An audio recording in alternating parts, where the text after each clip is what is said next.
حکیم الامت مجدد ملت حضرت مولانا اشرف علی تھانوی رحمۃ اللہ علیہ سے کسی نے پوچھا، حضرت یہ جو اللہ کی محبت ہے یہ کیسے آئے گی دل میں؟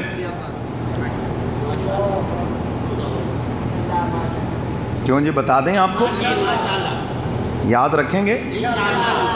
اللہ کی محبت کیسے آئے گی دل میں؟ فرمایا دو چیزوں سے اللہ کی محبت آئے گی۔ پہلے نمبر پر ارشاد فرمایا کہ اللہ کے احسانات کو سوچو۔ انسان جتنا جس کے احسانات کو سوچتا ہے اتنی اس کی محبت دل میں آتی ہے۔ اللہ کے احسانات کو سوچو، اس نے ہمیں انسان بنایا، جانور بنا دیتے تو کیا کرتے بھائی؟ پھر انسان بنا کر ہمیں اپنے نبی کی امت میں پیدا کیا، پہلی امتوں میں پیدا کر دیتے، اور پھر نبی کی امت میں پیدا کر کے مسلمان بنایا، کافر نہیں بنا دیا ہیں جی۔ تو یہ اس کا احسان ہے، مسلمانوں کے گھروں میں پیدا کیا، مسلمان بنایا۔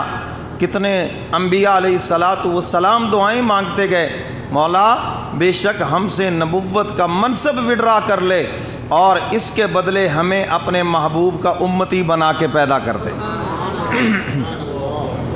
یہ چھوٹا احسان ہے، کتنا بڑا احسان ہے۔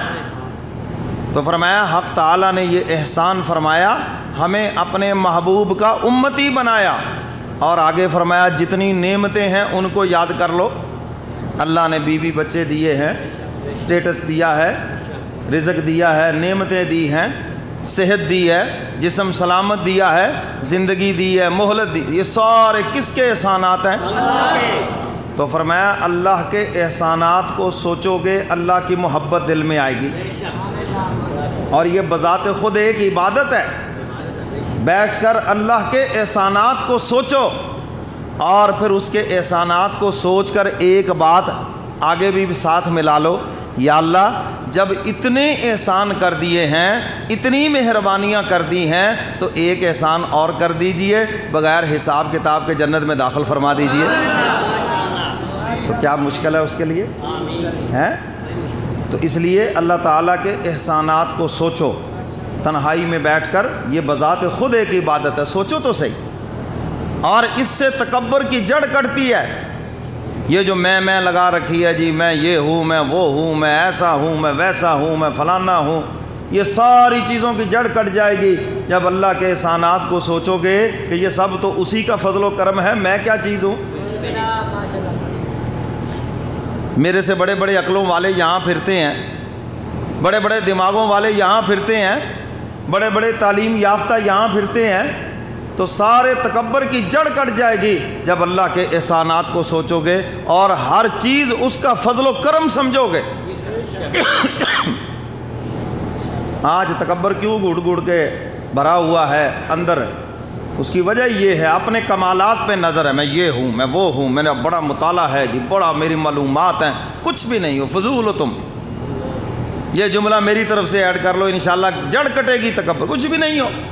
جب قرآن و حدیث پڑھا ہی نہیں ہے، علم پڑھا ہی نہیں ہے، تو میرے محترم سامعین، یہ شیطان نے اس کو ابھار دیا، تم یہ ہو، تم وہ ہو، تم فلاں ہو، وہ کچھ بھی نہیں ہے بیچارہ۔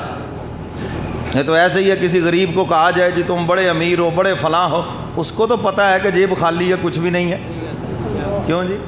اس کو پتہ ہے یا نہیں پتہ؟ اس کو پتہ ہے کہ اگر میں کہوں جی ہاں جی میں بہت کچھ ہوں، تھوڑی دیر کے بعد یہ کہیں گے اچھا جی 50,000 روپے ادھار دے دیں، تو اس سے تو 50 روپے بھی نہیں نکلیں گے۔ وہ سمجھ آتی ہے بات، تو ادھر کیوں نہیں سمجھ آتی؟ ادھر کیوں عقل مار کھا جاتی ہے؟ جب لوگ آ کر تمہاری ایسے ہی تعریفیں، واہ واہ واہ جی بڑی بات ہے جی، آپ بڑے ہیں اور تم پھول رہے ہو کہ پتہ نہیں میں کیا ہوں، تو اس وقت بھی نظر ہو اپنی کمزوریوں کے اوپر کہ میں کچھ نہیں ہوں، یہ سب اللہ کا فضل و کرم ہے۔ حضرت خواجہ باقی باللہ رحمۃ اللہ علیہ فرماتے ہیں، اگر کوئی تمہاری تعریف کر رہا ہے نا، یہ پروردگار کی ستاری کی تعریف کر رہا ہے، حقیقت میں تمہاری تعریف نہیں کر رہا۔ اگر اللہ تعالیٰ میرے اور آپ کے عیبوں کو نہ چھپائیں تو کون ہمیں کہے جی مولوی صاحب، چودھری صاحب، یہ سب کچھ صاف صاف اس لیے ہو رہا ہے، اللہ نے ہماری خامیوں کو چھپا رکھا ہے، ہمارے عیبوں کو پردہ ڈال رکھا ہے۔ لوگ ہمیں حضرت صاحب کہتے ہیں، مولوی صاحب کہتے ہیں، چودھری صاحب کہتے ہیں، جو کچھ بھی کہتے ہیں، اور اگر اللہ عیب کھول دے، صاحب کہنا تو دور کی بات ہے، تمہارے سلام کا بھی کوئی جواب نہ دے۔ یہ سب کس کا فضل و کرم؟ بس یہ بات ہے، اگر سمجھ آ جائے تو یہ اس نے ہمارے عیبوں پہ پردہ ڈال رکھا ہے، لوگ ہماری تعریفیں کر رہے ہیں، بس اتنی سی بات ہے۔ بے عیب صرف ایک میرے رب کی ذات ہے اور اس کا محبوب ہے جس کے اندر عیب نہیں، اللہ نے ہر طرح سے محفوظ کر رکھا ہے۔ تو میرے محترم سامعین، انسان تو غلطیوں کا پتلا ہے۔ اللہ اکبر۔ حضرت مفتی محمد شفیع صاحب رحمۃ اللہ علیہ ایک شادی کے موقع پہ تشریف لے گئے تو حضرت کا ایک مرید کہنے لگا واہ واہ حضرت، اللہ کی نعمت آ گئی، آپ آ گئے، کوئی مسائل پوچھیں گے، کوئی فائدہ ہوگا۔ حضرت فرمانے لگے یہ تمہارا حسن ظن ہے، ادھر کوئی ہمارا مخالف بھی بیٹھا ہوگا جو دل میں کہہ رہا ہوگا یہ مصیبت آ گئی۔ کیوں جی؟ ہوتا ہے ایسے کہ نہیں؟ ہاں، تو اس لیے فرمایا کہ ہر وقت لوگوں کی واہ واہ پہ نہ رہو، اپنی خوبیوں پہ نظر نہ رکھو، خامیوں پہ نظر کرو تاکہ تکبر کی جڑ کٹے۔ جو تمہارے حاسد بیٹھے ہیں، تمہارے مخالف بیٹھے ہیں، دل میں پتہ نہیں کیا کیا کڑ رہے ہیں، ویکھی انہوں بلو کی سلام لینے، ویکھی ہون کے میں ہیں، وہ کڑ کڑ کے مر جائیں گے اندر سے، ایسے بھی بیٹھے ہیں، تو ان پر بھی نظر رکھو۔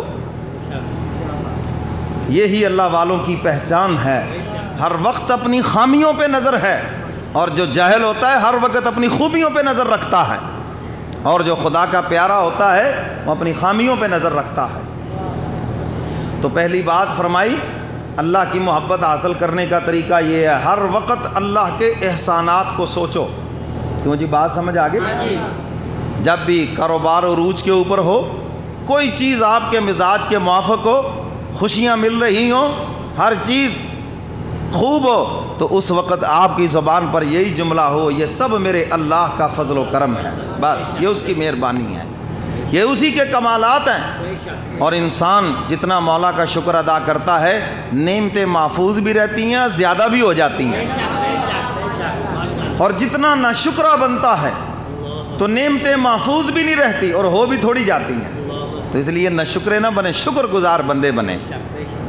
تو پہلی بات کیا فرمائی؟ اللہ کے یاد کرو اللہ کے احسانات کو سوچو، تو اللہ کی محبت دل میں آئے گی، اور انسان کی فطرت ہے جو اس پہ احسان کرے، اس کا فائدہ کرے، یہ اس سے محبت کرتا ہے۔ ہاں، تو فرمایا جب انسان سوچتا ہے کہ یہ سارے فائدے تو اللہ کی طرف سے ہیں تو اللہ سے پیار کرنے لگے گا۔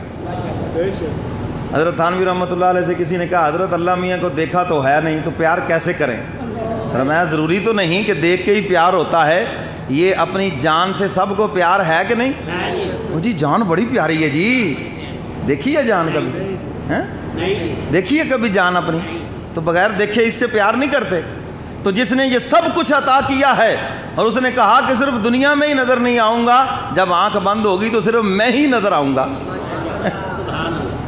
تو میرے محترم سامعین، اللہ کے احسانات کو سوچو، اللہ کی محبت آئے گی دل میں۔